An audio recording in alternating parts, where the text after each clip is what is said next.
Just let other people, places 1 through 6, just let them drop off. And I found myself running in first place.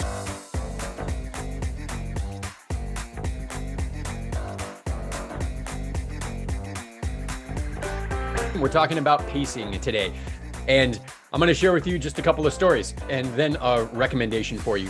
So first story is with myself. This race here, Firefly Ultra. It's a 12-hour looped race. When you're doing multiple loops, you get to really measure your pace, because you can measure instead of your miles, and some of them may be uphill, downhill, and they vary. Each loop is exactly the same. And so you can measure that from the beginning to the middle to the end and really get a good idea for your effort level and if you're blowing up. And there's no lying to oneself on something like this. If your pace for a lap is slower, it's you. So here's my story. It was a very good race. I went out nice and easy. I wanted to keep about a 12-minute per mile pace because I know that'll give me 60 miles. And I wasn't even planning to go 60 miles. I was planning to go more like between 50 and 55. So 12 would have been too fast. But 12-minute miles seem very easy when you're fresh early on in the race. So I went through about 10 miles, averaging 11:30s. Not too bad. And I hung back there. I hung at 7th. And I just tried to keep steady. Now, somebody told me that the guys up front, these guys were already almost a half an hour ahead of me. And I knew that I had gone out slightly fast. So I knew everybody ahead of me, the 6 people in front of me, were way too fast. And my game became, let's not pick up the pace, just steady, steady, steady. Here's how it unfolded. I didn't stop at all. I didn't increase my pace. I just kept the same pace. In fact, I slowed down. By the end, I was running 13-minute miles. So I had slowed down, but only a little bit. But then everybody else started to slow down. And before long, I was 5th and 4th. And I started thinking to myself, should I start to push? No, we're only 6 hours in. And I thought about a marathon. So if this were a marathon, I'd be just at the halfway point. Is now the time to push? No. Wait until mile 20. That's what I would tell my clients. That's what I would tell you. So wait. And I told myself, I'm going to stay steady and I'm not going to blow up. My goal is not to win. My goal is to not blow up myself.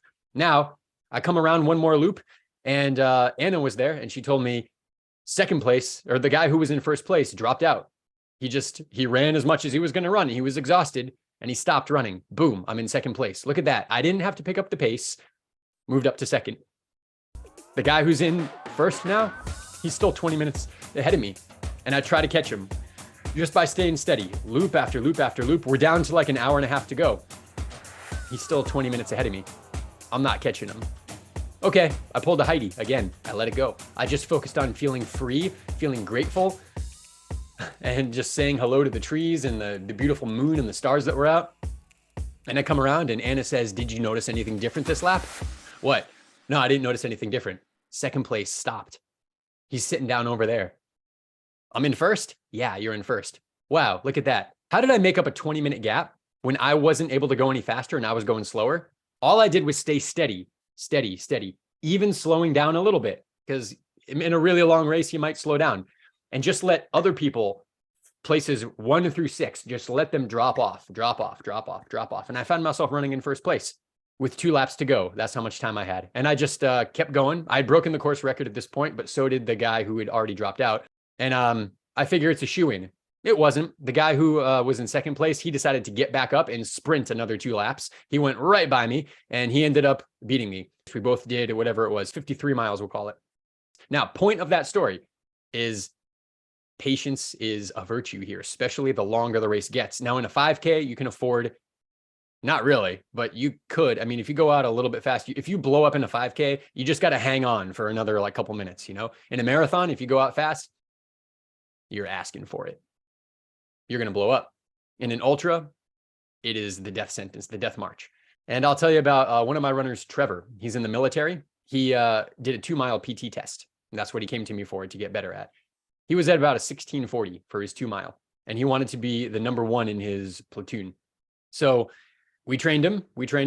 He got more fit. But really what we did was we just focused on pacing.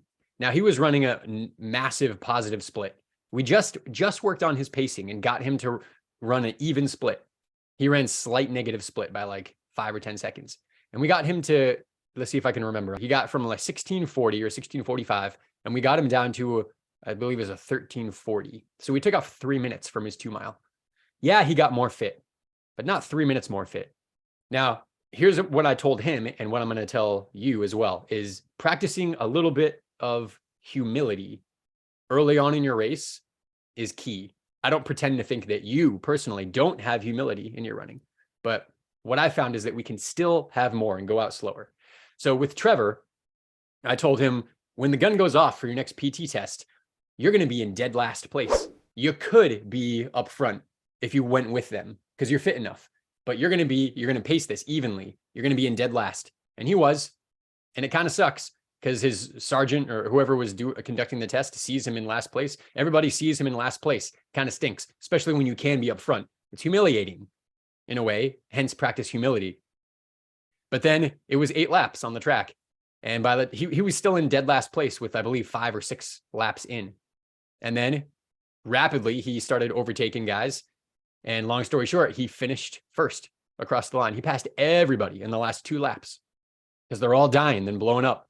And it's the same thing in our running. When you go out slow, there's a number of benefits that I know many of you know. So let's go over just a couple. First of all, the longer the race is, like in the marathon, you can take in more calories if you go slower at the beginning. When you try to take those in when you're exhausted, you can't digest it. It just sits there in your stomach and gives you things like nausea, dry heaving, throwing up, diarrhea, whatever it is. But when you have the food and you're rested or just running easy, you can eat. So if you eat earlier on at an easier pace, you can actually take in fuel earlier that you can't take in later. And that will be easier to take in the first half because you're going slower. So you can get more fuel. Number 2, you spare your glycogen. Now, when you need to go fast up a hill, Heartbreak Hill, or kick it in at the end, whatever it is, or avoid hitting the wall. Why do we hit the wall? Because we burn through our glycogen, our stored sugar in our muscles and our liver. We burn through it. The faster you go, the more glycogen you burn. So the slower you go, the more fat you burn. So if you go out kind of fast and then hang on for your dear life and end up getting slower, it's still really hard. Even at the end when you're going slower, even though you're going slower, it's still harder than the beginning, right? So you're burning glycogen all day. And then when you're really hurting at the end, you're still burning glycogen. You just burn it all up and that's how you hit the wall. But if you go even slower at the beginning, it's going to feel like a cakewalk. It's going to feel so easy. Even if it's just an even pace, it feels so easy at the beginning. So I'm just going to say it feels very slow. When you do that, you burn more fat.